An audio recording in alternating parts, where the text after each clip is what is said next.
കുറച്ചുകൂടി കൃത്യമായിട്ടുള്ള കാര്യങ്ങളാണ് അദ്ദേഹം പറഞ്ഞത്. ഇതാണ് കൃത്യമായി പറഞ്ഞാൽ മാസ്റ്റർ പ്ലാൻ. ഇപ്പോൾ അദ്ദേഹം മാതൃഭൂമി ന്യൂസിനോട് വിശദീകരിച്ചതാണ് കൃത്യമായ മാസ്റ്റർ പ്ലാൻ. കാരണം 9:30 കാർവാറിൽ ഈ പുതിയ അരുവിസ് കൊണ്ടുവരാനുള്ള ഈ പുതഞ്ഞു കിടക്കുന്ന വസ്തുക്കളെ തിരിച്ച് എത്തിക്കാനുള്ള ആ സംവിധാനത്തിൻ്റെ ബാറ്ററി എത്തുന്നു. അത് 11 മണിയോടെ അവിടെ എത്തിക്കാനാവും. കാർവാറിലൊക്കെയാണ്, ഇവിടെ നിന്ന് 38 കിലോമീറ്റർ അകലെയാണ്. അത് അവിടെ നിന്ന് എത്തിച്ച ശേഷം 2 മണിക്കൂറിനുള്ളിൽ തന്നെ എങ്ങനെയാണ് ആ ട്രക്ക് അവിടെ ഗംഗാവല്ലി പുഴയിൽ 15 മീറ്റർ എന്ന് ഇപ്പോൾ പറയുന്നത് അതൊരു ഏകദേശ കണക്കാണ് മാപ്പിങ്ങിൻ്റേത്. പക്ഷേ അതിനപ്പുറത്ത് കുറച്ചുകൂടി കൃത്യത കിട്ടുന്നു.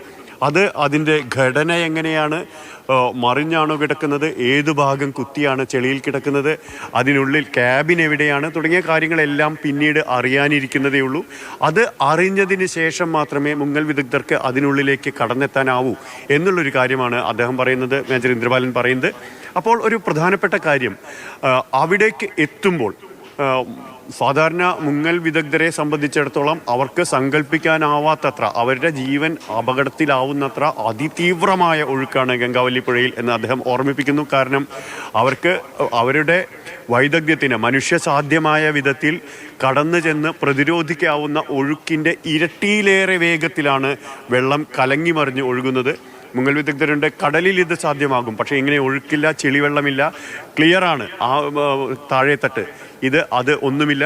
അപ്പോൾ ഈ ഒഴുക്കിനെ അവിടേക്ക് എത്താതെ മുങ്ങൽ വിദഗ്ധർക്ക് അവിടെ എത്തുന്നതിന് മുമ്പ് ഒഴുക്കിനെ നിയന്ത്രിക്കേണ്ടി വരും എന്നുള്ളതാണ് ഏറ്റവും പ്രധാനപ്പെട്ട കാര്യം. അതിനായി 2 മാർഗങ്ങളാണ് ആലോചിക്കുന്നത്.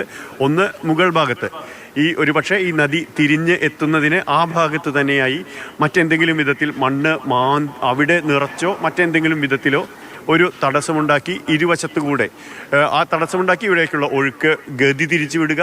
മറ്റൊന്ന്, ഇപ്പോൾ കൊണ്ടുവരുന്ന കൂറ്റൻ മണ്ണുമാന്തികൾ ഉപയോഗിച്ചുകൊണ്ട് ഇതിൻ്റെ 2 വശത്തുകൂടെയും, ഇപ്പോൾ ഈ പുതഞ്ഞു കിടക്കുന്ന ട്രക്ക് കണ്ടിട്ടുള്ളതിൻ്റെ ഇരുവശത്തുകൂടെയും പുതിയ ആഴത്തിലുള്ള ചാലുകൾ കീറി അവിടെ നിന്ന് ഒഴുക്കിനെ വഴിതിരിച്ചു വിടുക, അല്ലെങ്കിൽ മറ്റ് 2 ഇടത്തേക്കായി വഴിതിരിച്ചുകൊണ്ട് ഈ ജലത്തെ ഒഴുക്കി വിടുക. ഈ 2 മാർഗങ്ങളാണ് ഇപ്പോഴുള്ളത്. കാലാവസ്ഥ ഒരു പ്രശ്നം തന്നെയാണ്. അദ്ദേഹം പറയുന്നത് അതിനുശേഷമാണ് യഥാർത്ഥ ഓപ്പറേഷൻ ആരംഭിക്കുന്നത്. അവരുടെ ഭാഷയിൽ പറഞ്ഞാൽ ഓപ്പറേഷൻ ആരംഭിക്കുന്നത് അതിനുശേഷമാണ്. ഇന്ന് ഉച്ചയോടെ, നമ്മൾ ഇന്നലെ പറഞ്ഞതുപോലെ തന്നെ 2 മണിയോടെ ഇക്കാര്യത്തിലുള്ള ഓപ്പറേഷൻ ആരംഭിക്കാനാകും എന്ന് അദ്ദേഹം ഉറപ്പുവരുത്തുന്നു. അദ്ദേഹം പറയുന്നത് ബ്രഹ്മപുത്ര നദിയിലെ ഒഴുക്ക് കണ്ടവനാണ് ഞാൻ, അതുകൊണ്ട് തന്നെ അതിന് സമാനമായ വിധത്തിലുള്ളതാണ്. ആ വിധത്തിൽ വലിയ തോതിലുള്ള ഒഴുക്ക് വരുമ്പോൾ കടന്നു പോകാൻ കഴിയും, ആ പ്രതീക്ഷയുണ്ട് എന്ന് അദ്ദേഹം പറയുന്നു. പക്ഷേ 2 മണിക്കൂർ. അദ്ദേഹം ഒരു കാര്യം കൂടി പറയുന്നുണ്ട്, ഞാൻ ഇതിൻ്റെ ഓപ്പറേഷൻ്റെ വിദഗ്ധനല്ല, ഇത് എവിടെയെന്ന് കണ്ടെത്താൻ എനിക്ക് കഴിയും. പക്ഷേ അത് കണ്ടെത്തി കഴിഞ്ഞാലും ഹിമാലയൻ നദികളിലെ വലിയ കുത്തൊഴുക്കിൻ്റെ അനുഭവ പാഠങ്ങൾ നമ്മുടെ മുന്നിലുള്ള വിദഗ്ധരാണ് കടന്നു വരുന്നത്. അത് വലിയ ആശ്വാസമാകും എന്ന് അദ്ദേഹം നമുക്ക് ഉറപ്പു തരുന്നു. അത് മോത്തി വളരെ നിർണായകമാണ്.